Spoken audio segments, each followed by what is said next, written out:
अस्सलाम वालेकुम।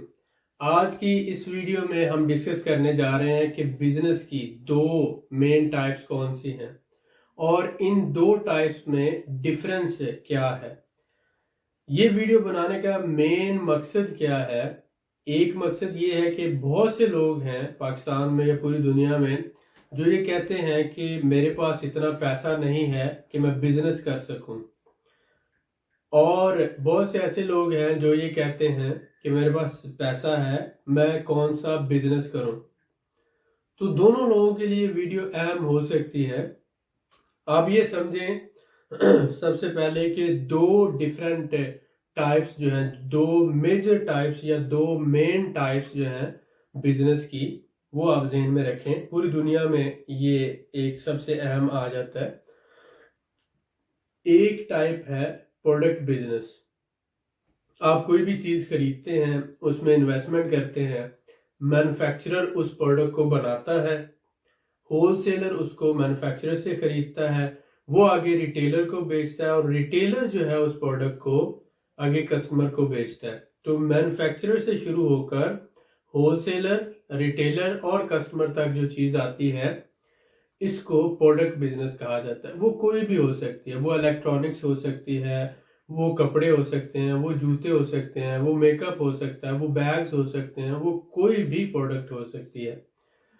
जब भी किसी प्रोडक्ट बिजनेस की हम बात करते हैं तो इस बात को जहन में रखें कि मैन्युफैक्चरर का उसमें मार्जिन जो है 15% से 20% तक होता है। होलसेलर का मार्जिन जो है 20% से 25%, ज़्यादा से ज़्यादा। और रिटेलर का जो मार्जिन होता है वो 30% से लेकर 50% और सम टाइम बहुत कम हालात में 100% होता है। तो इसलिए हम ये कहते हैं कि होलसेलर या मैन्युफैक्चरर इसमें बहुत ज़्यादा कमाई नहीं कर सकता और रिटेलर भी कभी इससे बहुत ज़्यादा अमीर नहीं हो सकता कि वो बिलियनर हो जाए, क्योंकि वो उतनी कम चीज़ें बेचता है अगर उसका मुनाफा ज़्यादा है। इसमें जो सबसे बड़ा ड्रॉबैक आ जाता है, इसमें आपको ज़्यादा कैपिटल की रिक्वायरमेंट होती है। अगर आप मैन्युफैक्चरर हैं तब भी, अगर आप होलसेलर हैं तब भी आपको ज़्यादा कैपिटल चाहिए, और अगर आप रिटेलर हैं तब भी आपको कैपिटल चाहिए, और अगर आप ट्रेडर हैं तो डेफिनेटली फिर भी आपको इसमें कैपिटल ज़्यादा चाहिए होता है। तो सबसे पहली बात यह है कि जो प्रोडक्ट बिजनेस है इसके अंदर आपको कैपिटल ज़्यादा चाहिए होता है। अब जो दूसरी टाइप हमारे बिजनेस की है वो सर्विसेज बिजनेसेस का है।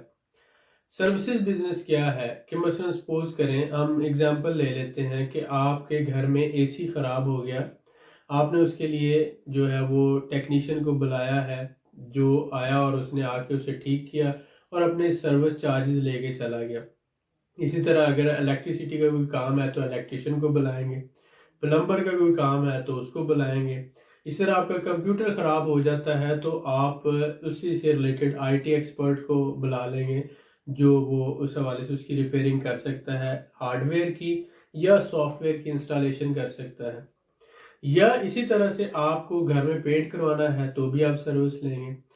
तो जो सर्विस बिजनेस होता है इसमें जो दूसरा बंदा होता है उसकी स्किल को आप यूटिलाइज करते हैं और वो अपनी स्किल से फायदा उठाते हुए आपको फायदा पहुंचाता है और आप उसके बदले में उसे पैसे देते हैं।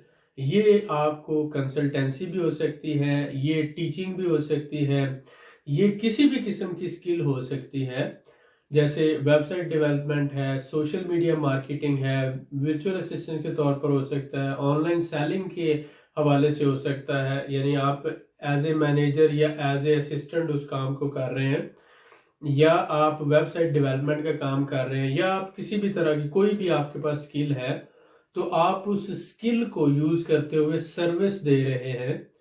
इस बिजनेस को सर्विस बिजनेस कहा जाता है। इसमें आपको आपकी स्किल को यूटिलाइज करना होता है और उसके साथ साथ आपका टाइम और आपकी मेहनत और एफर्ट लग रही होती है। इस बिजनेस के लिए आपको मिनिमम कैपिटल चाहिए होता है, यानी कम से कम पैसे के साथ, लेकिन इसमें आपकी ईमानदारी और आपका जो इस काम के अंदर एक्सपर्ट होना, यानी आपका प्रोफेशनल होना, ये दो चीजें, ईमानदारी, मेहनत और आपका प्रोफेशनल होना, ये अहम होता है। अगर आप मेहनती हैं, ईमानदार हैं तो आप इस बिजनेस में बहुत जल्दी से कामयाब हो सकते हैं। इसके लिए कैपिटल बहुत कम चाहिए। तो अब जो लोग कहते हैं कि हमारे पास बिजनेस के लिए पैसे नहीं है, तो वो सर्विस जो है, सर्विस बिजनेस को चूज कर सकते हैं। अगर उनके पास कोई स्किल नहीं है तो वो स्किल सीख सकते हैं। आज के दौर में कंप्यूटर सीखना या एप्स डेवलपमेंट सीखना या वेबसाइट बनाना सीखना या सोशल मीडिया मार्केटिंग सीखना या ग्राफिक डिजाइनिंग सीखना कोई भी मुश्किल काम नहीं है। आप 5 दिन, 10 दिन या 2 हफ्ते की ट्रेनिंग से बड़ी ही आसानी से ये स्किल्स, छोटी छोटी स्किल्स हैं, सीख सकते हैं और फिर आप इनको यूटिलाइज करके अपना कोई भी किसी भी तरह से, किसी भी लेवल से काम शुरू कर सकते हैं। इसके बाद आ जाता है कि जो प्रोडक्ट बिजनेस है उसके लिए बिग टर्नओवर रिक्वायर्ड होता है, जबकि जो सर्विस बिजनेस है आप इसके लिए इतने बड़े टर्नओवर की कोई रिक्वायरमेंट नहीं है। छोटे से छोटे लेवल पर भी ये शुरू किया जा सकता है। प्रोडक्ट बिजनेस से आप कह सकते हैं मुश्किल है शुरू करना, क्योंकि उसके लिए कैपिटल चाहिए, दफ्तर चाहिए और उसके बाद मेंटेनेंस वगैरह आपको चाहिए होती है, या वेयर हाउस वगैरह चाहिए होती है, या स्टोरेज के लिए जगह चाहिए।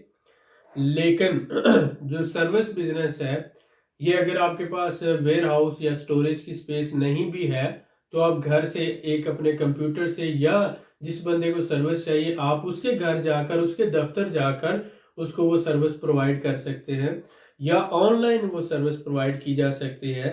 तो ये जो है ये एक लेस कॉस्टली और इजी टू ऑपरेट बिजनेस है। जो प्रोडक्ट बिजनेस है आजकल ये ज्यादातर क्रेडिट लाइन पे हो रहा है कि होलसेलर रिटेलर को क्रेडिट दे रहा होता है और फैक्ट्री ओनर जो है वो होलसेलर को क्रेडिट दे रहा होता है। तो ये ज्यादातर क्रेडिट पे चलता है, जबकि जो प्रोडक्ट बिजनेस, सॉरी, जो सर्विस बिजनेस है ये सारे का सारा कैश पे हो रहा होता है। तो एक तो इसका ये फायदा है, इसलिए जो सर्विस प्रोवाइडर्स होते हैं वो ज्यादा जल्दी से और ज्यादा आसानी से कामयाब हो जाते हैं, क्योंकि उनके बिजनेस मॉडल के अंदर क्रेडिट इन्वॉल्व नहीं होता। जिस बिजनेस में क्रेडिट होता है उसमें रिस्क ज्यादा होता है और फेलियर के चांसेस भी ज्यादा होते हैं। इसके बाद मैंने जैसे बताया कि जो प्रोडक्ट बिजनेस है इसके अंदर होलसेलर हो या मैन्युफैक्चरर हो उसको 20 से 25% तक मुनाफा होता है, जबकि ये जो सर्विस बिजनेस है इसमें 100% तक मुनाफा होता है। आपको जो आपने सर्विस दी है, आपने टीचिंग दी है, या आपने इलेक्ट्रिशियन या प्लम्बर या कोई भी सर्विसेज आपने दी हैं वेबसाइट में या सोशल मीडिया मार्केटिंग में, तो वो सारे का सारा जो अर्निंग है या मुनाफा है वो आपके पास रह जाता है।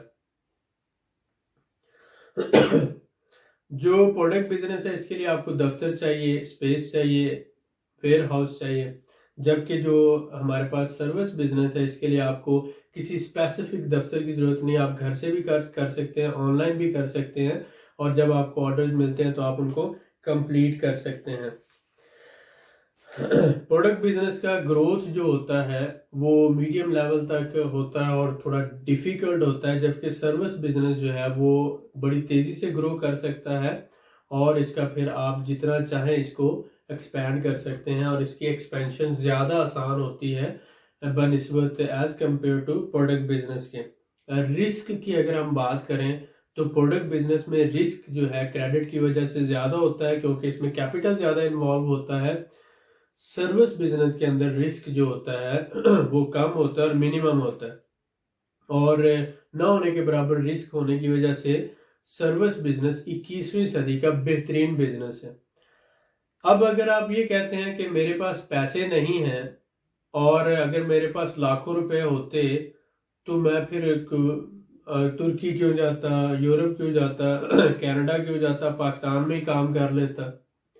तो मेरे प्यारे भाई, अगर आप पाकिस्तान में रहते हैं या पाकिस्तान से बाहर किसी मुल्क में रहते हैं तो आपको ये बात समझने की ज़रूरत है कि आप सर्विस बिजनेस जो है वो करके बेहतरीन मुनाफा भी कमा सकते हैं, और ये लेस रिस्की है और इसमें ग्रोथ के चांसेस भी बहुत ज़्यादा है।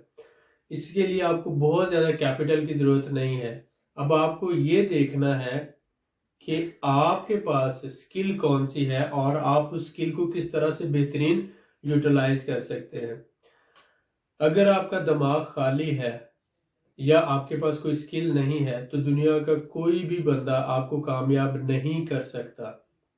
मेरे सामने एक मिसाल आ जाती है, यहाँ पर आपके सामने एक स्टोरी शेयर करूँगा कि एक दादा और पोता जा रहे थे, एक फुटबॉल मैदान के पास से वो गुजरते हैं तो बहुत से लोग जो है, दो मुख्तलिफ टीमें फुटबॉल के साथ खेल रही होती हैं और एक टीम उसको मार रही है पाँव से फुटबॉल को और दूसरी भी उसको मार रही है। तो जो पोता अपने दादा से पूछता है कि ये सारे लोग फुटबॉल को मिलके क्यों मार रहे हैं, तो दादा ये कहता है, बेटा ये सब मिलकर फुटबॉल को इसलिए मार रहे हैं क्योंकि ये अंदर से खाली है, क्योंकि ये अंदर से खाली है। अब आप सोचें, अगर वही फुटबॉल अंदर से खाली ना हो तो कोई भी प्लेयर उसको ठोकर नहीं मारेगा पाँव से, क्योंकि उसे पता है उसका पाँव जख्मी हो सकता है। तो आप अपने फुटबॉल को पहले किसी स्किल से, किसी हुनर से, किसी तालीम से इसको भरें ताकि दुनिया आपको ठोकरें ना मारे और आप ज़िंदगी में कामयाब हो सकें। उम्मीद है कि आज की ये जो वीडियो है आपके लिए यूज़फुल रही होगी और आप कुछ सीखने की कोशिश करेंगे और सर्विसेज बिजनेस में अपनी किस्मत आजमाई करेंगे। बहुत शुक्रिया।